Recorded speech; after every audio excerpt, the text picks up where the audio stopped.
Welcome in everybody to Nerd Talk. We have no idea what episode number we're on Nerd Talk. We're just nerd talking it. Today we're going to be discussing episodes 4 and 5 of the Loki series. As always, I want to thank the panel for being here. Angela from Desert Dream, Russ from What in a World Would Russ, not Why in a World Would Russ. And of course, my daughter, Kenzie Days. Welcome in, everybody. First things first, let's say thank you to the Live Place for theliveplace.com. You want to find a family-friendly streamer, go to theliveplace.com.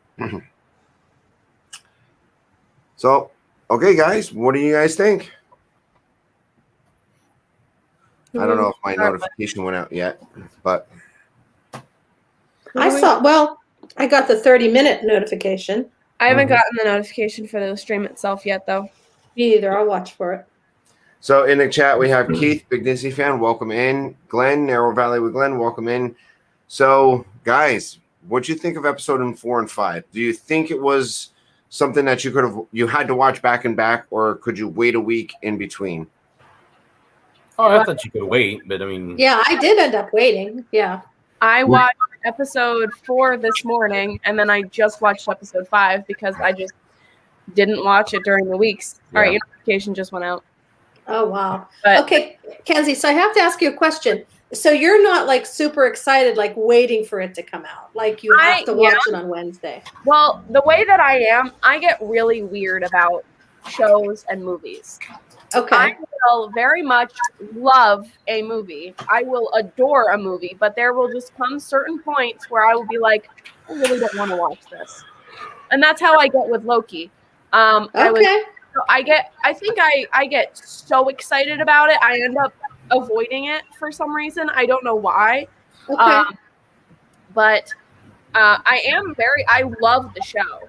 I think it's amazing. I've been loving it. I just haven't been like, I don't know. I think a part of it is that I'm taking in so much media about it online where, I don't know, I like having things to myself, and I don't like seeing other people's predetermined ideas about it. Yeah. Why I like Nerd Talk is because we talk about it all together after watching it, and I'm not just looking online at other people's opinions. Right. Okay. It could also be for the fact that if you watch it, that means it's over. That is also a thing for me. I'm going to be I don't know what I'm going to do about the last episode this week. Oh, geez. I'll probably end up watching it on Thursday because I have a lot to do on Wednesday. Mm-hmm. But I'm going to avoid the internet on Wednesday. But to remember that it's not over. No, I know. It's just season 1. Right. But the season's over, so it's to wait for a whole other season. Oh, yeah. Yeah. Well, but again, and we'll get into this next week, but I think that it's not going to be over. It's going to continue into the next thing. So yeah. Right. So in the chat we had Debbie Burnfield show up. Burnfed, whatever. Don't even tell people's last name. It's Debbie. Yeah, it's Debbie. Do it. What? Don't try saying people's full names. Just say Debbie. It's Burnfeld. Matt, Kenzie Days' boyfriend, welcome in. Monorail Molly, also welcome in. Katrina Scalpini. And Amy. Hi, Amy. And Amy from AJC Magic. Welcome in, guys. So, episode 4. Let's tackle this one. Let's try to do the first half hour in episode 4. And if we get through it fast enough, we can have more time for all the extra stuff that happens in the second half hour of today's show for episode 5. So, episode 4, we deal with, I just watched it recently, and it still kind of like boggles my head. Welcome in, Sophia B.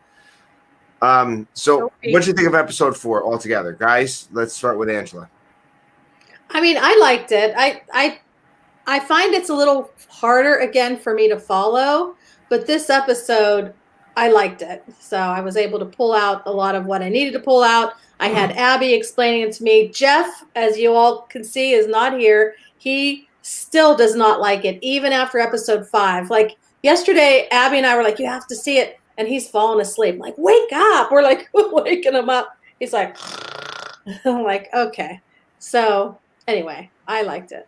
All right, Kenzie, we all know that you liked it because it's episode 4. It's Loki. Yep. We really don't need more explanation, right? Nope. Russ, what do you think of episode 4?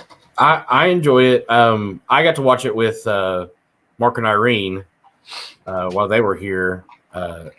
And so we kind of half watched it the first time, and then I watched it again last night and picked up some more of the things, little things. But yeah, I mean, I thought this was a great episode. I mean, it answers some questions and leaves some things open again, just like every episode. Mm-hmm. So, well, I like the episode. It gave us a little bit more backstory. Again, my issue with the whole idea is that if there's multiple timelines, I mean, but then again, we see that female Loki was Sylvie was arrested early in her life. Mm-hmm. So she, here you are, have a young child who goes to the TVA and has no idea why. Mm-hmm. I mean, if she was born a female, why they didn't take her when she was born? Why would they wait until a certain time frame before they say, hi, I'm trying to explain it to you. Okay. I think the thing is, Sylvie says they let it go until it got to a point where it couldn't, it got so bad it needed to be taken out. So, they let it go for a little while because it wasn't as important, but at some point they were like, oh, I don't think this is going to work out. So they went and they got her. Well, they say in episode 5 that they each have a Nexus event. Yes. Which then pings their systems that say, hey, this is going to be a problem. And they go prune them. So that's kind of where they kind of explain it there. But yeah, so they each one have some sort of event that changes the timeline, and of course we also learn about, the sacred timeline. Is it really sacred? But it's just that Nexus event that happens. So. Right. I mean, but when you're looking at it is the Nexus event. So they come and grab. Go ahead, Kenz. I think I have the explanation for you. It was confirmed by Marvel that Loki, because of the fact that he can shapeshift in the ways that he can, he is gender fluid. So the fact that he was a female wasn't an issue because it was a thing that he was gender fluid, that he was either because he could switch the way that he looked. So that's probably why that's the way that it is. I'm just trying to explain it. Well, that's their explanation. But here's my thought process. Welcome in, Kay Atwood. So when you're looking at it, so if the sacred timeline has this straight timeline, correct? Yes. Mm-hmm. Any variant from what they say happens on this timeline should be breached and eradicated, correct? Mm-hmm. So if I'm going from this point to this point, right? If the Nexus event, or say there's a female Loki that was born and it took 10 years before they realized that, oh, wait a second, we shouldn't have a female Loki, wouldn't they go back all the way to the part where it started to branch? That's not why they got her, though. That wasn't her event. But the fact that she was a female was not her event. But so I think what you're misunderstanding me is, if the Time Lords say from this point to this point has to be this point, right? This time frame. Any deviation from what happens in their timeline would be eradicated. Go ahead, Russ. Maybe you have a better explanation. I know Kenzie's getting aggravated with me, but that's what I'm thinking. Exactly what you did in Infinity War or Endgame.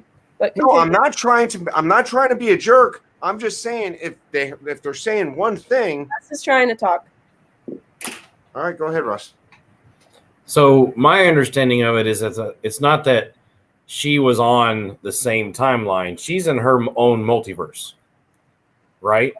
So the things the branches, and if you notice, like when they're watching in previous episodes, if the line gets to that branch and it starts to turn red, that means that their branch has now intersected with someone else's. And that's when it skews and changes the timeline. So their timeline becomes their timeline. And so that's why they're pruning it before they touch. Okay. So the things that are happening within this timeline are also happening in this timeline. But then if they intersect, then they could become one, and that messes everything up. Yeah. Oh. So that's what they're trying to do, is they're Trying to keeping prevent their that? timeline safe and stay away from the multiverse. Because no, continue. That's the way I understand it. And that's the way their graphic, kind of explains it to me. Because there are still, even with the sacred timeline, there are still all these other multiverses. Because how could there have been a crocodile Loki? Mm-hmm. Exactly. So there's different multiverses, but there's one timeline. And so that's the timekeepers are on their sacred timeline. They're trying to create, their utopian timeline. And then, but all these Lokis or all these other things are happening to change that. So they're trying to keep theirs safe. Yeah. So there can be deviations. There can be like different versions of Loki without it being an immediate Nexus event. It's that there are multiple different universes that they're trying to stop from affecting the sacred timeline. Okay. That's what I'm getting at, I think. Welcome in, Mr. Fulton Mraz. Welcome in. Who else did I miss? Eric Lee, welcome in. Hey. Eric. So I don't want to go on and on and on about the stupid timeline thing because I don't want to pull an endgame.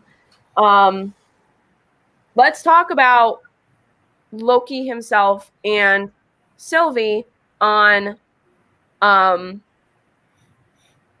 name Lament. Yes. So there is a Nexus event that happens which causes them to be able to find them.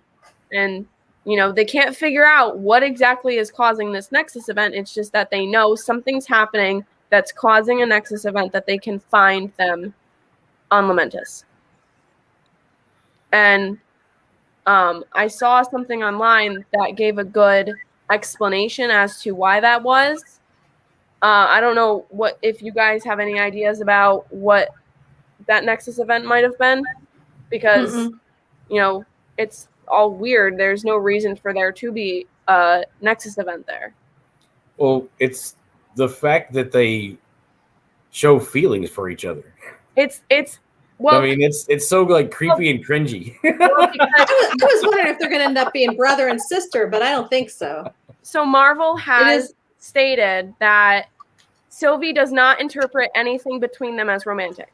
Yeah. It is not romantic. Right. I think the thing is that Loki doesn't know how to love himself. Yes. And that's kind of what he does. He doesn't. So the Nexus event was that Loki actually started to care about himself, which Loki is not supposed to do. He's not supposed to love himself. Oh. He's not supposed to accept himself.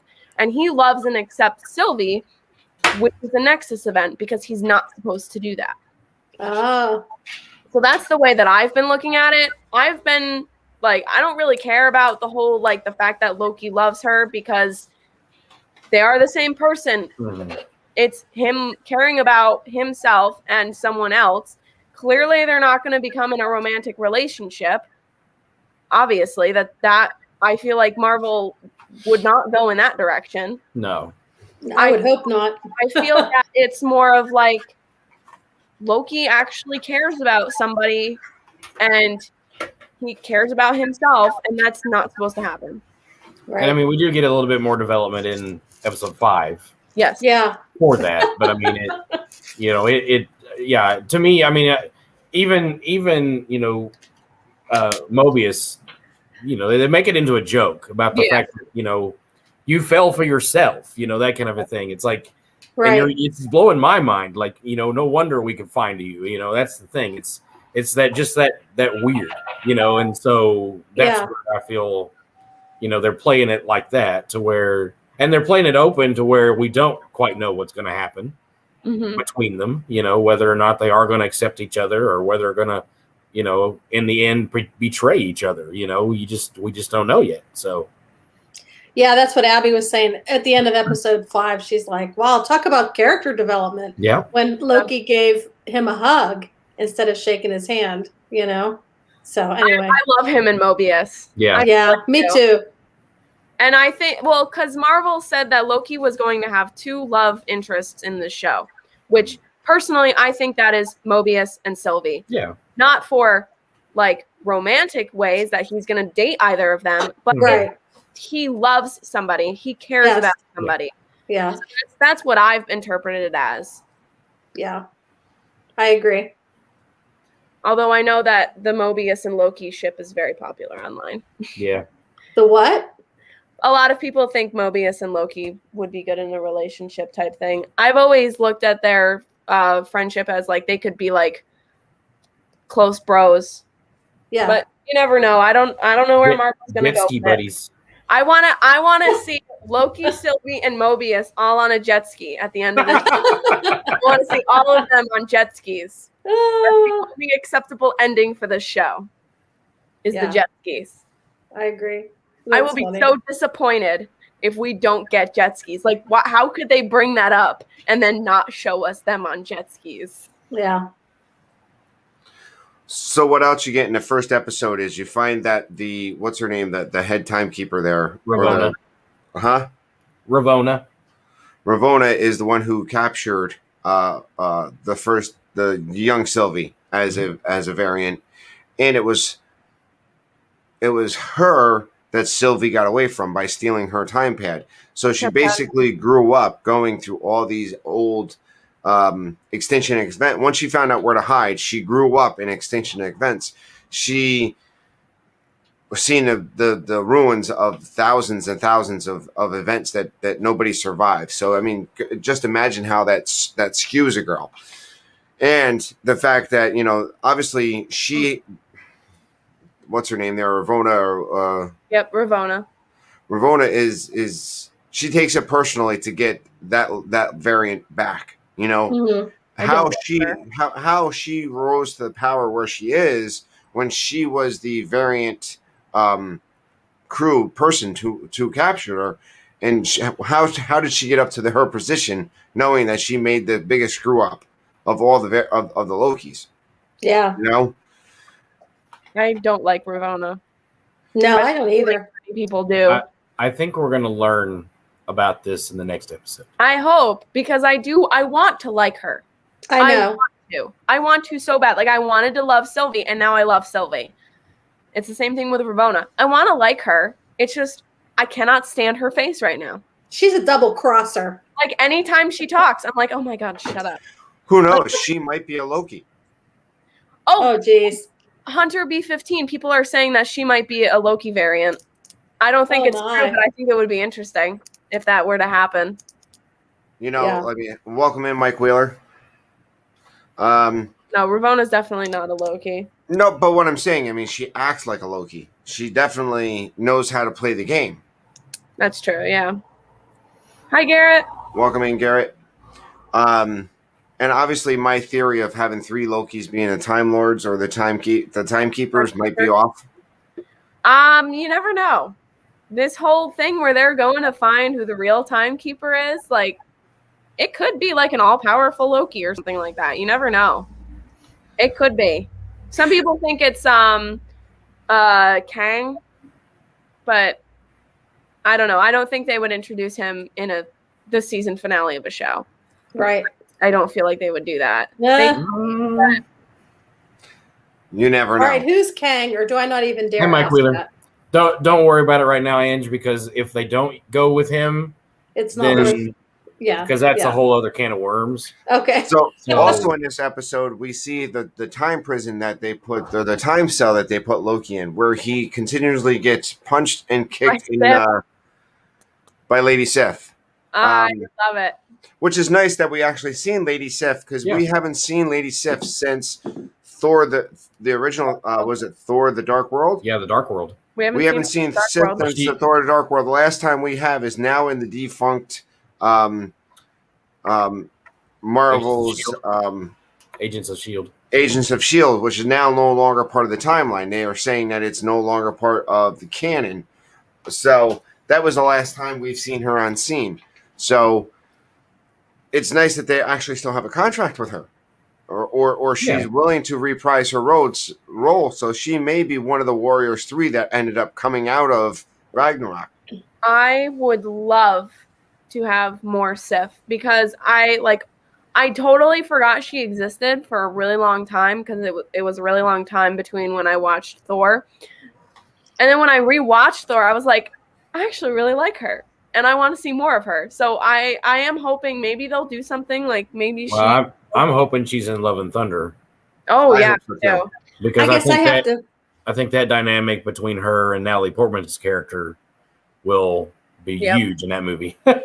So yeah, and I have to go back and rewatch it because I don't even remember her, honestly. She's just one of the female warriors. Remember when they go to the ice planet, you had the warriors that went with them?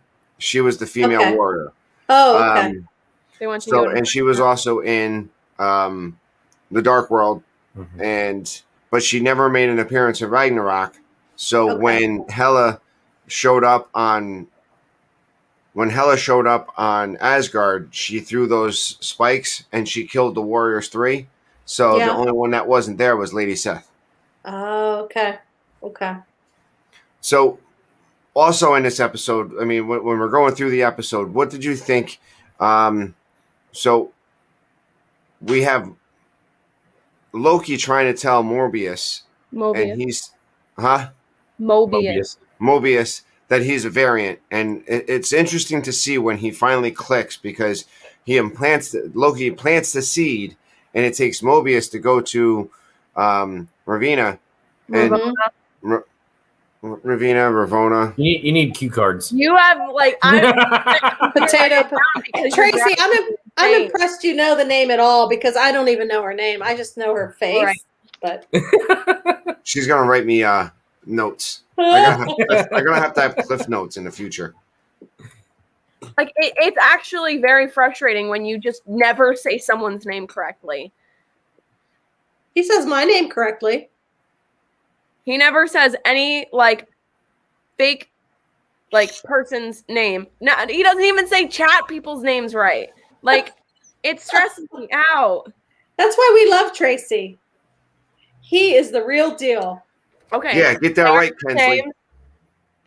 Can you spell them out for me? Can you figure it out? Ravonna? Okay. No. And Morbus. It's not funny. Actually say them because you're frustrating me. Does it make a difference on how to get through the episode? Yes, it does. Because if you're gonna keep saying them wrong, I'm gonna. We got 5 minutes to get through this episode, and we go to the next one. So, so we have the battle at the timekeepers, and we are now realized for sure that the timekeepers are fakes. They're not. That was so cool. They're fakes. That. Yeah, it was a little scary. When they started laughing.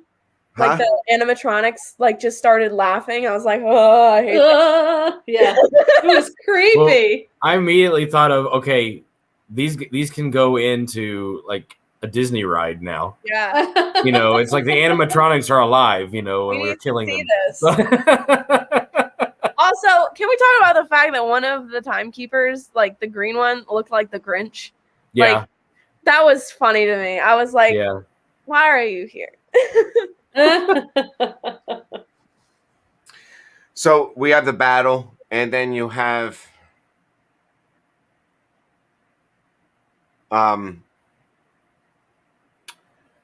where Loki and Sylvie are embracing, and then he gets disintegrated. Well, first off, Mobius gets pruned. That made me so upset. I know. So I want to know. So as I'm watching this episode, Kens, what did you think when you seen Loki get pruned?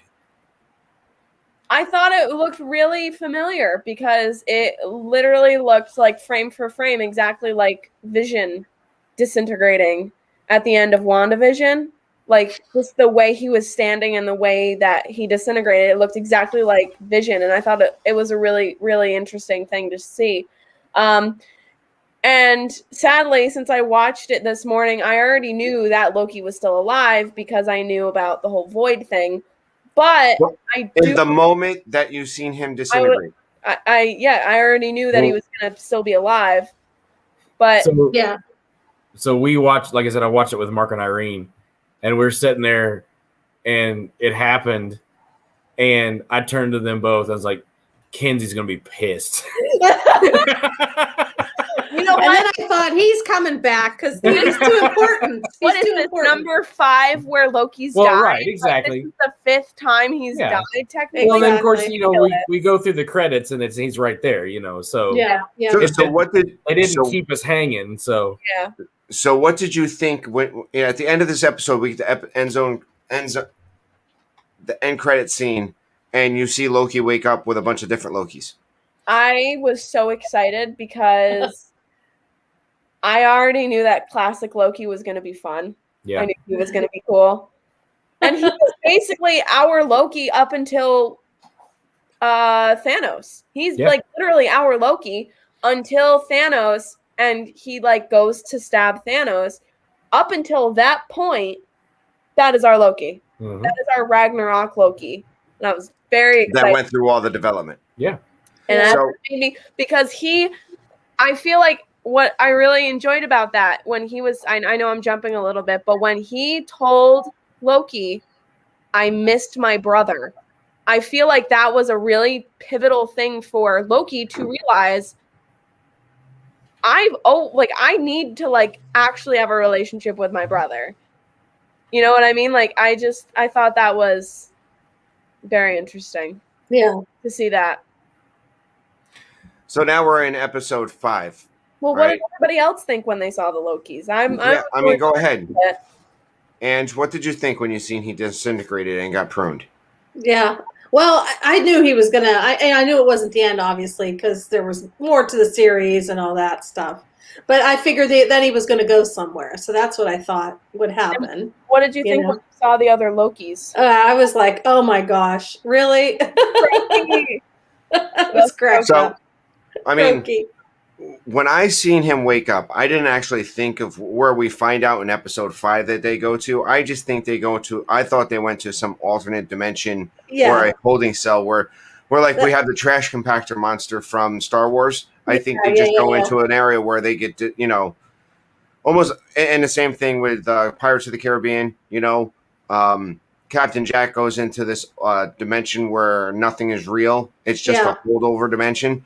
And then in episode 5, and we're right about now, time to look at episode 5, and we come to find out that they transport everything they prune, every piece of matter, every person they prune, they transport them to the end of time, pretty much where it goes down to. Mm-hmm. What they look as the end of time. Yeah. Yeah, and I didn't get that at first, but then I noticed like when that boat came in, and that's from episode 5. But yeah. So what they ended up doing was just those are little time travel bombs. Yep. Yeah. So when they're pruning something, they just take all that material and send it to the future. Yep. So that's pretty much what I got from there. Mm-hmm. So in episode 5, we get, Loki and Greater and Groki walking, and pretty much we have Loki pretty much telling them, hey, listen, we got to make a plan. And then all of them saying, we're all you. We've all had a plan. And look where we are. Yeah. So what do you think of episode 5 altogether? Let's start with Russ this time. I mean, I enjoyed it. It again, you had all the Lokis together. It basically it's shifting from the TVA to, okay, well now here's what's really going on. I think it's cool. Of course, all of the Easter eggs from basically all of the MCU. Thanos helicopter. But they could do this because. Helicopter. All right, so let's move over. Kenzie, what did you think of episode 5 altogether, other than that fact that it's Loki and you loved it? I really enjoyed development of Loki himself because you could see that he was just so tired of being around himself. Like, he was just so tired of being in that room with all those other Lokis. He was like, why?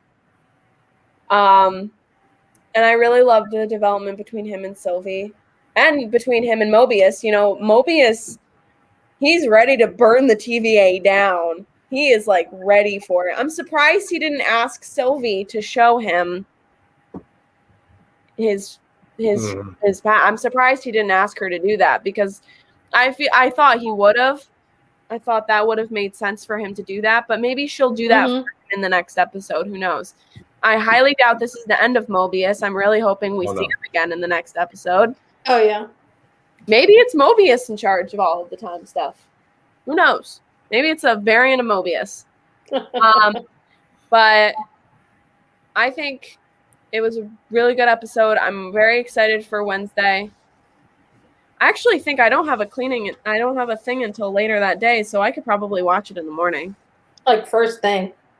Yeah. I'm going to check because I might be able to. So, Angela, what did you think? Episode 5 altogether. Yeah, I liked it. And I think, it was neat, like Russ said, seeing all of them together and and also just the character development of Loki. I thought that was interesting. Curious to see where it goes from here. So yeah, so am I. So we get in this episode. I liked it. It was an interesting episode. I got about 2/3 of the way through and I had to rewind it because Ken's came home, so I had to rewatch the first half. So I did take a nap the second time around and then got hollered at. You sound like Jeff. But I mean, there's a lot of good stuff in this episode. Sylvie waking up in the future, technically, because now that we know it's the future, that at the end of time, or at the end of the known timeline, let's just say it like that, because that's technically what's at the end of the timeline. They call it, what did they call it? They called it the void. So that's at the end of the known timeline. So obviously someone's stopping the TVA from knowing what's beyond the void, right? So whoever's in charge of the sacred timeline knows that that's where they need to block to keep that from there. I like how Sylvie, because it's in episode 5 that Sylvie disintegrates herself, or is it at the end of the first? It's at the beginning of episode 5. Right. Yeah. So she's got Miss Minutes trying to delay her backup, and we can see again that she was just using, trying to bide her time for her team to come in, and she really is not turning a leaf. She's not buying while she's there. She's not buying into I'm a variant and I have a better life before I join the TVA. She's bought into the TVA wholeheartedly. And maybe we'll see why in the next episode, but yeah.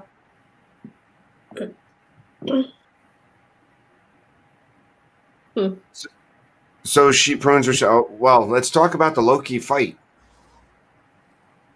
What do you think? What fight? Oh, when they all broke out when they were all fighting amongst themselves.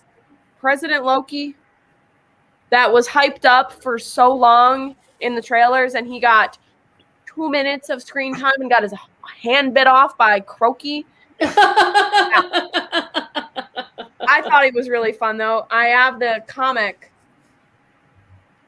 that character that is based off of, because that actually is a thing. That's a thing in the comics where he runs for president. Well, all of the versions of Loki that we see have made appearances within the comics at some point. Yep.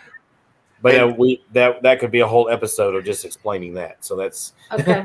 Oh, jeez. I like the little storytelling that they had going on beforehand, and then we do get the explanation of who Othor is. He pretty much had the same experience of through all of Ragnarok and the beginning of Avengers Infinity War, where instead of him actually dying, he did a really, really good self-projection, and that's how he escaped that time. And he actually put himself in isolation, exile, until he wanted to come back to the timeline. That's when the TVA snapped him. And then, now, what do you think? The bigger Loki, he had the hammer. Boastful Loki. Boastful Loki. So, how do you think he got a hammer? Is that Mirror or a version of? He makes his own. Is that what it is? He made his own hammer because he wanted to be like Thor. Oh. He wanted to be like Thor. He wanted to Mjolnir, though. I'm not sure. He wanted to rule Asgard. And so in this storyline, he defeats the Avengers and gets the Infinity Stones and becomes the ruler of space. He's the Space King in this, he's the boastful, he's the successful Loki. He's the successful. So he beats him he beats him during the first Avengers movies, and then continues on and grabs all the Infinity Stones. Mm-hmm. Yeah. I'd like to know Crocodile Loki's backstory, but we don't get that. No. And then the kid Loki pretty much killed Thor to be the variant that he is. Yeah. Yeah, that's crazy, huh? Yeah, and then you got our Loki who wants to try to go out, and then you see President Loki and all these other Lokis. Mm-hmm. And that question, which Loki, which one of us is you? So those were all other Lokis with him. It wasn't just like a little team that he pulled together. No, those are all Lokis. Wow. Okay. And what I liked about it is when they're down there, they're in the basement, and you get the whole, I can't believe you led him to us. And it was boastful Loki who pretty much ratted him out. Yeah. And then you got President Loki who was like, yeah, about that being king. And then they turn on boastful Loki. And then as President Loki's going on, you have all the other Lokis going like, yeah, about that. So you get Loki upon Loki upon Loki because that's all he does is pretty much backstab everybody. Mm-hmm. And I think that helps and I think that's where Kenzie said that helps our Loki realize that he's a jerk. And he's always going to be a jerk. Unless he makes those changes. And hopefully we can get that progression. We get the Ragnarok Loki now out of the series. We're going to get our character developed Loki. Hopefully. All right, so I've been monopolizing. Russ, what do you got to say, bud? Well, it's just all we definitely need to talk about Alioth. Oh, yeah. Alioth, so the big smoke dog. Is that a comic thing? Yeah. Right. Oh, yeah. He's definitely in the comics.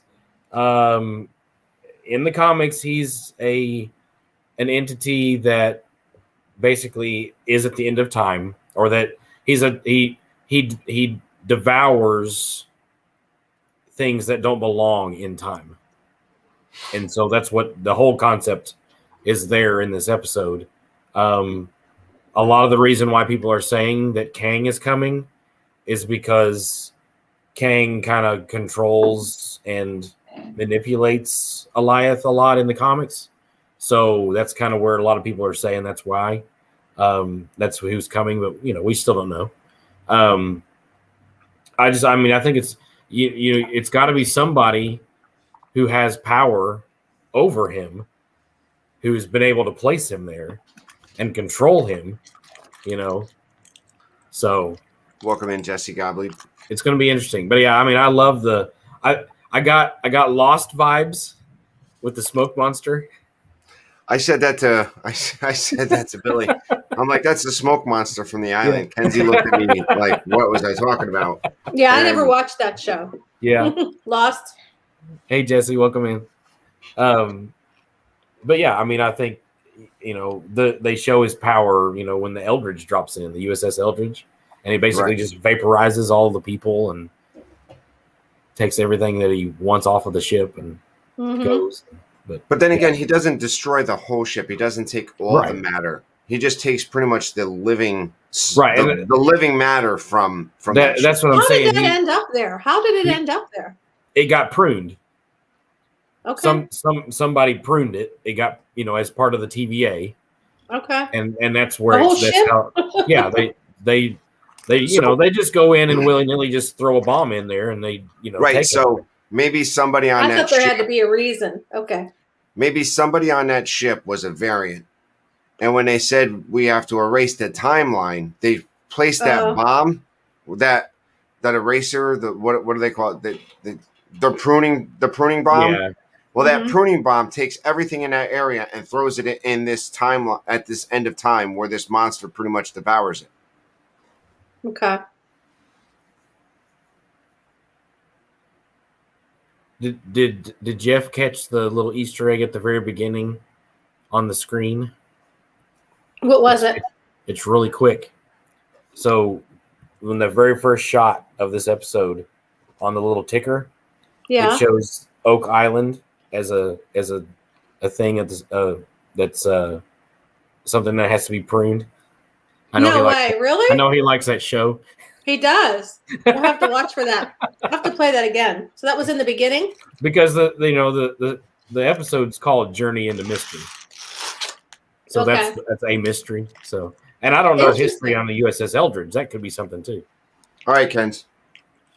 So the boat is a reference to an actual thing that happened. Yeah. It's the USS Eldridge, which disappeared.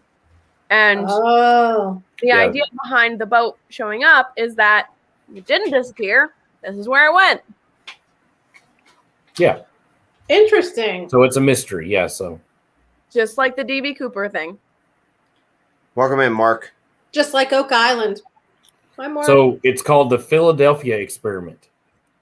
And it was a purported naval military experiment at Philadelphia Naval Shipyard around October of 1943. And the Eldridge was to be rendered invisible. And so, of course, the story is that it was a hoax, and there's no real evidence. But yeah, so they don't really know where the ship is.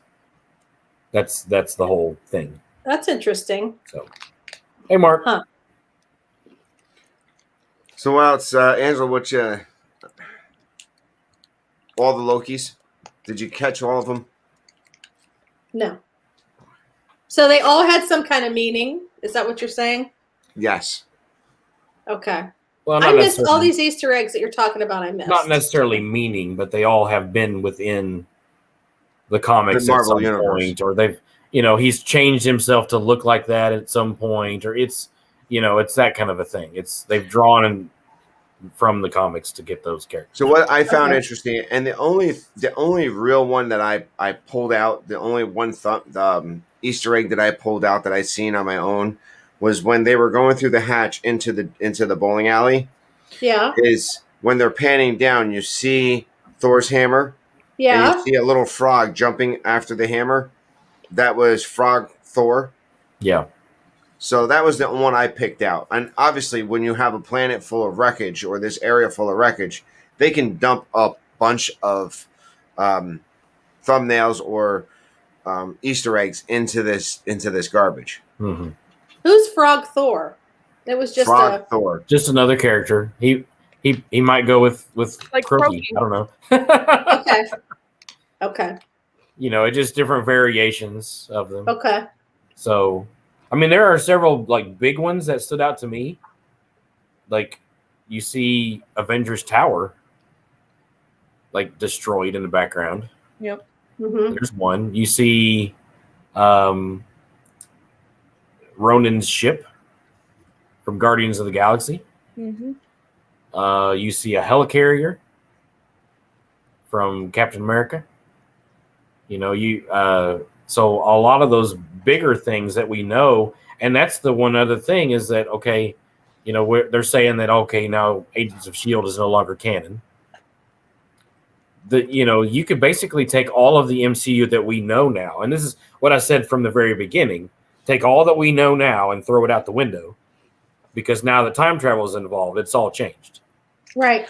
And Anything so that's can what happen. they're basically saying with this episode. Not just time travel, but just like the multiverses themselves. Exactly. So like, the TVA has gone in and affected our timelines that we know and completely changed them. So none of the stuff that we have come from the, because even in episode 4, I wrote this down. Mobius tells Loki, says, we brought in Kree, Ronan. We brought in Titans, Thanos. We brought in vampires, which we don't have vampires yet, but they're coming. Not yet, but they're coming. They're coming. So he's alluding to these characters that we've known, and those timelines are now pruned. Ken's? Well, I had a funny thought. You know how Loki is when he comes into the TVA. Imagine the absolute chaos of Thanos in the TVA. That man would feel so high and mighty, and they would just be like, prune. Like, they would not care. I wonder how much he had to sign. I would with his monologues. Everything that he's ever said. I want to see him in the TVA trying to be all high and mighty, and then being like, we don't care. Welcome I want that man to be humble. And show him the drawer of the Infinity Stone. Exactly. Yes. Humble the man. Humble him. That's what I want. Yeah, and Frog Thor, it's actually was a comic that was written that Thor was as a frog. Cool. It's interesting. And when you get into the comics, you remember, comics, the comic books have to sell something, a product. Mm-hmm. So every once in a while, you have to either retcon your whole storyline or come up with something that's interesting that somebody would buy. And that's where you get Frog Thor or, stuff like that. But they can also include it in the show for all kinds of, Easter eggs. And Baby Yoda, too. Bring him in there. I mean, they come up with some off-the-wall things just to sell comics, so. Yeah. Grogu's been watching Peaky Blinders from Netflix. So don't get too close to that hat of his.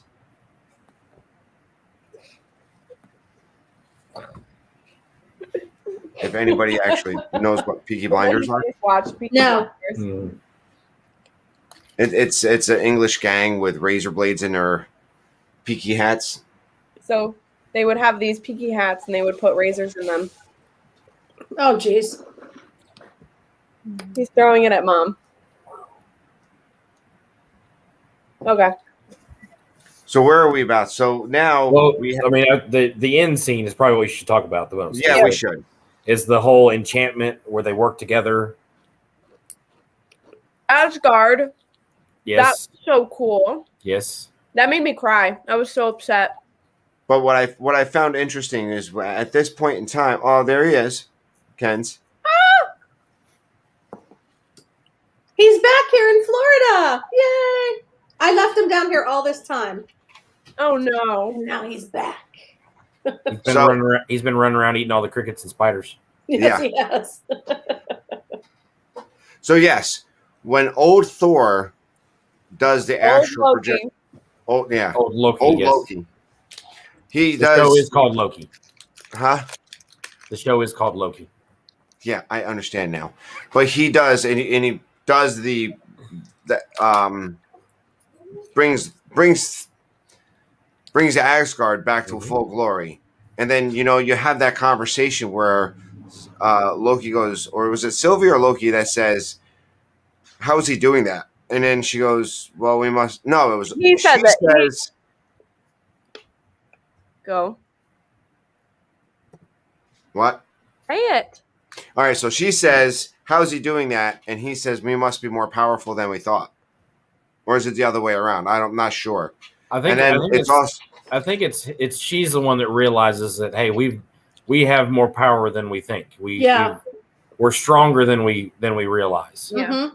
And that's when when she says, take a hold of my hand, we're going to enchant them together. And he says, well, I don't know how.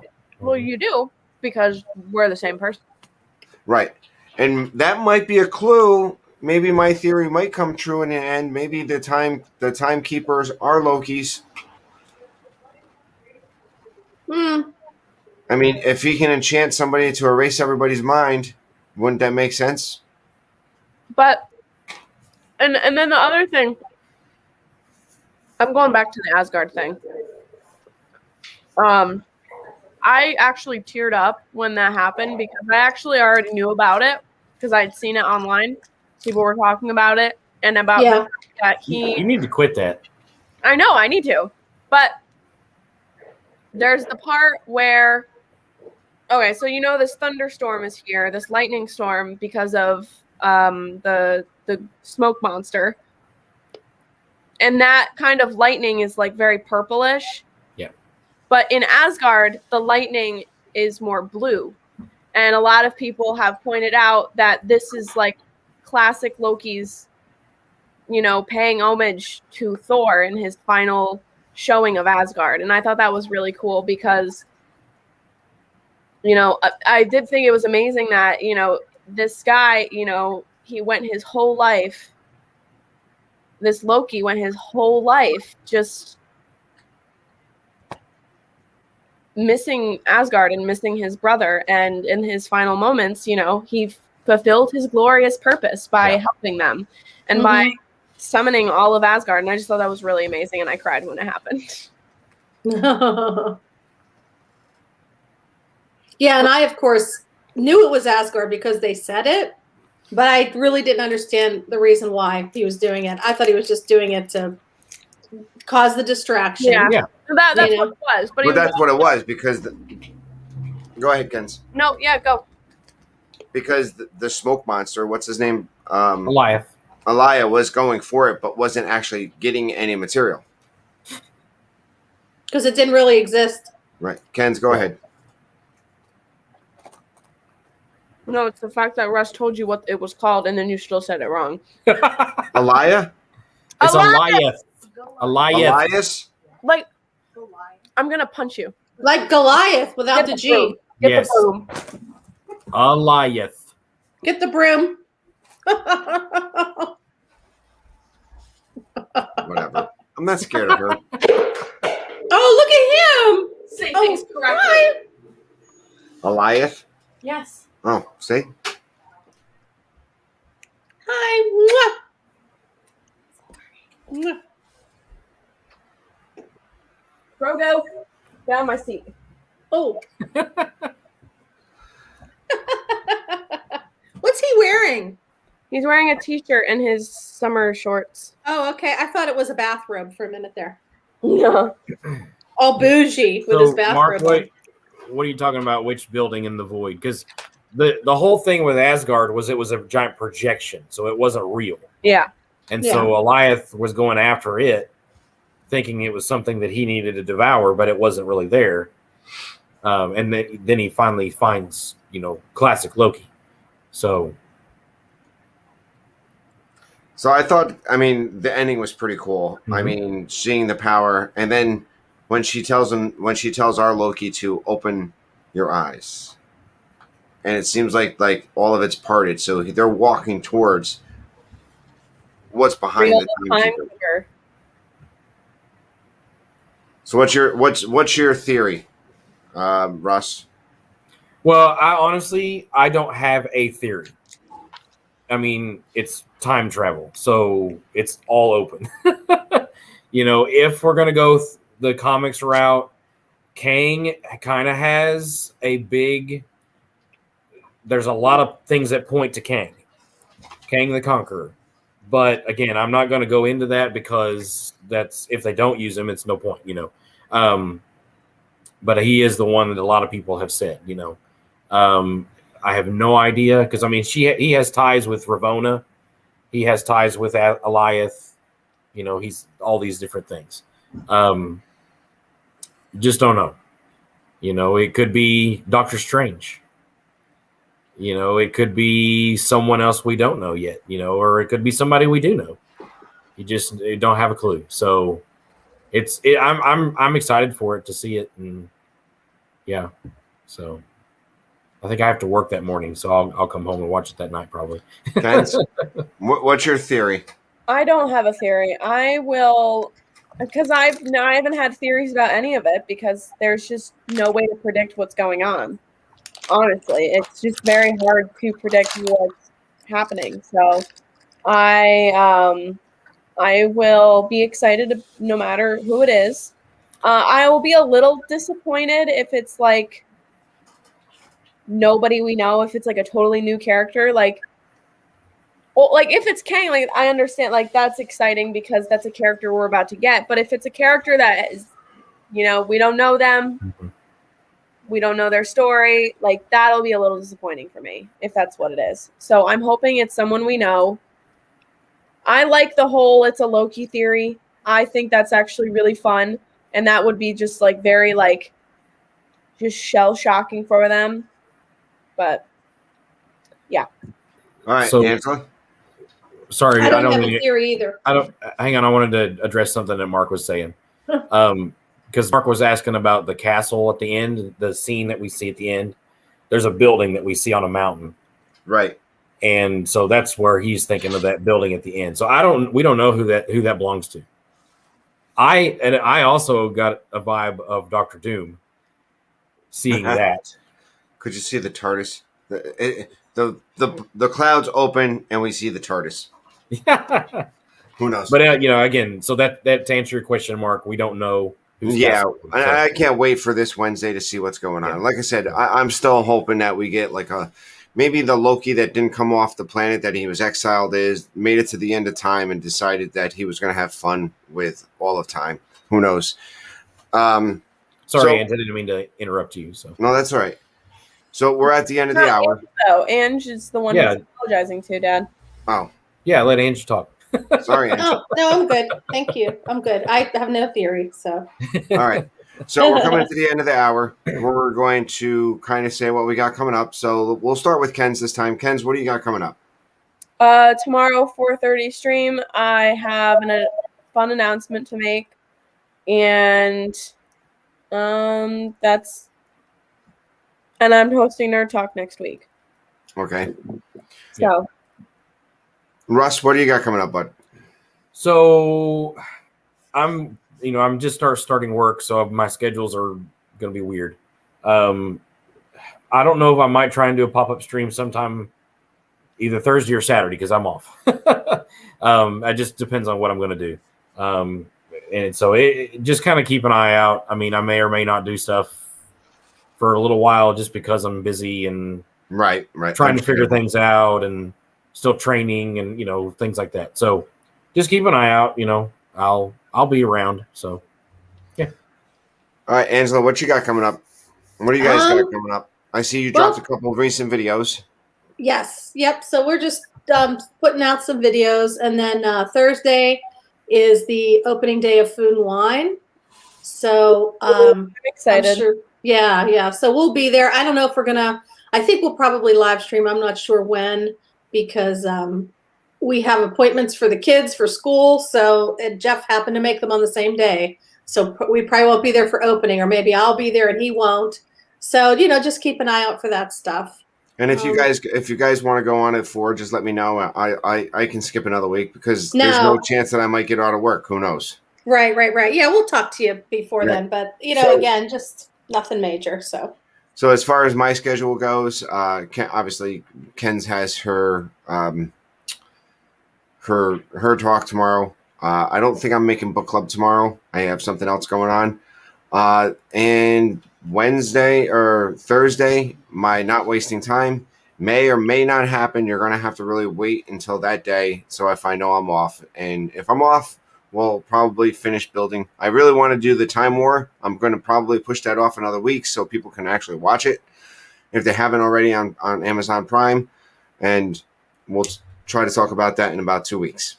Other than that, that's what we got. So thank you all for being here. Thank you, chat. Thank you, guys, Nerd Talk fellow panel.